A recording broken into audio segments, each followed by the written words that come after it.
Hi there, I'm Andy and welcome to my channel about crypto.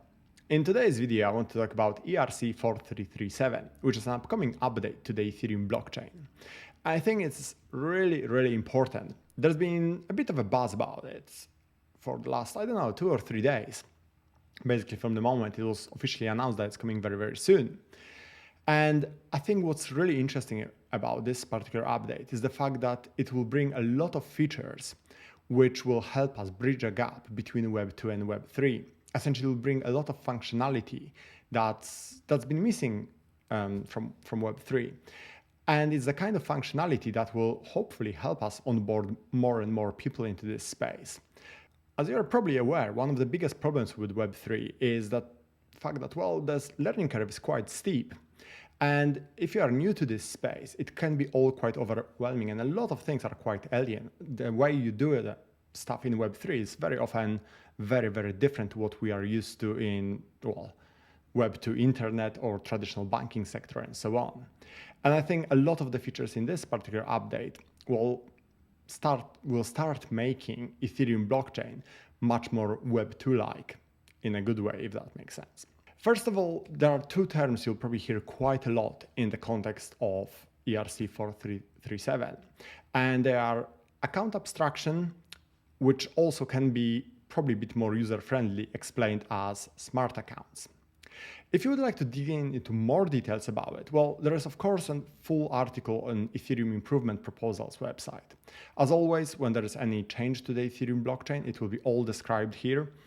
The slight downside is that, of course, it is quite a technical article. If you are inclined this way, well, by all means, go and read it, because, of course, there's a ton of really valuable content there. But for most users, you probably want to rely on one of the articles like those two here, which I will link in the description. And especially a couple of paragraphs in this article I found particularly interesting. So first of all, well, Vitalik Buterin said that account abstraction has for a long time been a dream of the Ethereum developer community, which sounds great, not very descriptive. But then if we look at this paragraph here, that's something really important, and the following paragraph as well, actually. The new functionality also enables two-factor authentication, monthly account spending limits, session keys to play blockchain games without constantly needing to approve transactions, and allows users to sign transactions on their phone using a fingerprint or face scan. And also there's a bit here about the problem of lost seed phrases and devices will essentially no longer be a thing because you will be able to create new account recovery functions. So let's sum it up briefly. We have those 5 main points, how this update, how this improvement protocol will benefit an average user or new users. So the first benefit is an alternative wallet recovery. And as you know, currently, if you want to recover your crypto wallet, any type of wallet, you need your seed phrase, 12 to 24 words, which on one hand, you have to keep them somewhere where you can relatively easily access them, in case you need to recover your wallet. But at the same time, well, you have to guard them really well, because anyone who has access to those words can recover your wallet on any other device and therefore has full access to your funds, to your digital assets. So of course, it's quite a tricky situation. And it's one of those things that someone coming from Web 2 world is not exactly used to, right? It's quite an alien concept to many people. So what this protocol or what this update will allow us to do is to essentially create a procedure which will allow to recover your wallet in a different way without using the seed phrase.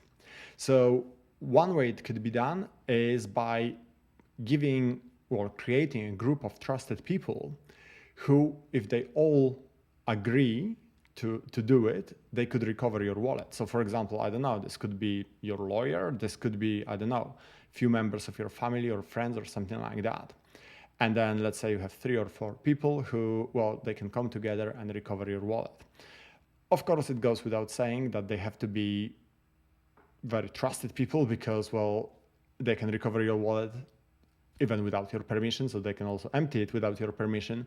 But assuming that you give this access to people who you really trust, well, it's a great way of being able to recover your wallet without using a seed phrase. Another element of it is using biometrics in your phone, so your face scanner or fingerprint scanner or something like that, to also recover your wallet. So again, there is a security issue there potentially, because of course it's not necessarily as secure as using the seed phrase. But at the same time, again, it's something we are much more used to in Web 2. A lot of us enter our credit card details in our phone to, I don't know, Apple Pay or whatever other app. And we are used to the fact that, well, we can authorize transactions just by using our fingerprint or face scan or something equally simple. So this is much more similar to this kind of solution. And at the end of the day, if you are not happy with this level of security, well, you don't have to use it, right? You can still use your seed phrase. You can still secure your wallet traditional way, but it's a great option to have. Second feature is bundling transactions, which, well, it's pretty self-explanatory. There are sometimes transactions on Ethereum blockchain or any other blockchain for that matter, which have multiple steps. Good example would be exchanging tokens on decentralized exchange, such as Uniswap. I remember very well when I was using Uniswap for the first time or one of the first times, and I was really surprised that I had to pay gas fee first to approve my token, and then I had to pay gas fee again to actually exchange it. I was quite confused, especially because the first gas fee was relatively low, but then the second one was quite high. This was at the peak of a crypto bull run in 2021. So we're talking here about quite significant amount of gas for, well, what I thought would be much cheaper transaction. And having those multiple steps can be sometimes quite confusing. Similar thing happens if you want to list an NFT for sale on OpenSea, right? First you have to approve the collection for sale, and then you have to actually list your NFT.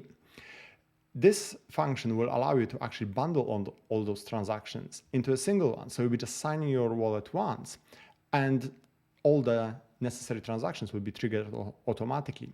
The third feature, and one that I like a lot, is something called sponsored transactions, which basically means that you can assign the cost of the transaction, the gas fee, to another party. So let's say that I want to, I don't know, help someone get into NFTs, get into a particular project.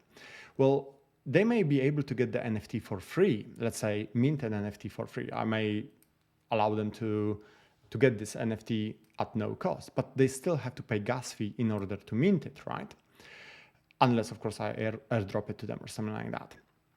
However, this will allow people to actually create a process where someone may be able to mint an NFT, but then you or some other party is actually taking on the cost of this transaction.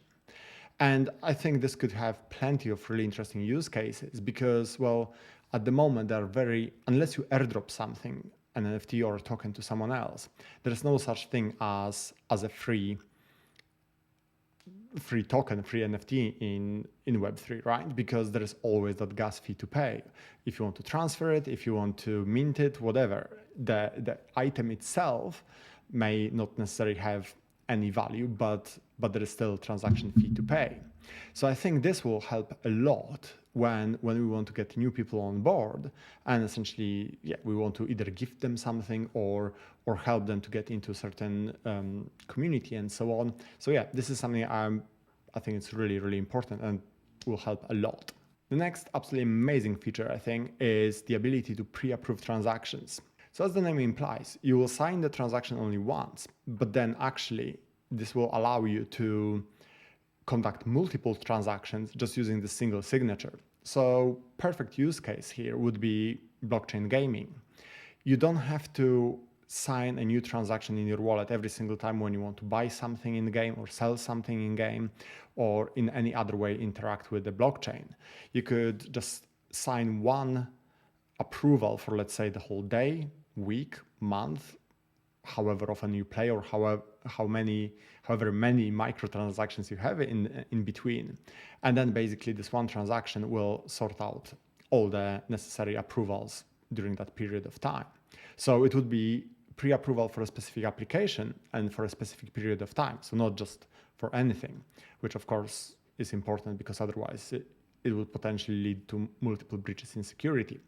But this way you can save a ton in gas fees because you don't have to keep signing every single transaction. And also, it just makes the whole process much more fluid. Again, you don't have to keep jumping to your MetaMask or whatever other wallet to keep signing transactions whenever it's needed. Basically, you just sort of open it and keep it open for the duration of the whole session or whatever is the period of time you're happy with. So again, I think a really, really important feature to just make the whole process of interacting in Web3 much more smooth, much more user-friendly. And then finally, subscriptions, which is something which I think will be very, very important for a lot of content creators, for a lot of alpha groups, communities, and so on, whatever you may want to call them. At the moment, Ethereum blockchain is not really designed to handle subscriptions, right? You have to authorize every transaction manually. However, smart accounts will allow you to actually process certain transactions under certain conditions. So for example, there could be like a recurring monthly transaction or payment to a certain group or something like that. This could also make things like paying bills much easier, paying bills with crypto. Of course, that's not something that's particularly popular at the moment, if at all. But going forward, well, that's something really important, right? If, let's say, we wanted to have mass adoption of crypto, but you cannot set up this kind of recurring payments, then, well, that's quite a big issue in terms of making things run smoothly. However, now we'll be able to implement it. So I think, again, really, really important step forward, even if something that may not necessarily will be getting a lot of implementation straight away, but going forward over the coming months and years, I think this is really, really key. So I think that's it from me for today. I think ERC-4337 is one of those really important big steps in the evolution of Web3 and in bringing more people on board. And I'm really looking forward to see how those new features will be implemented, how various projects will utilize them, and yeah, how the space will evolve. As always, if you have any questions, please do put them in the comment section.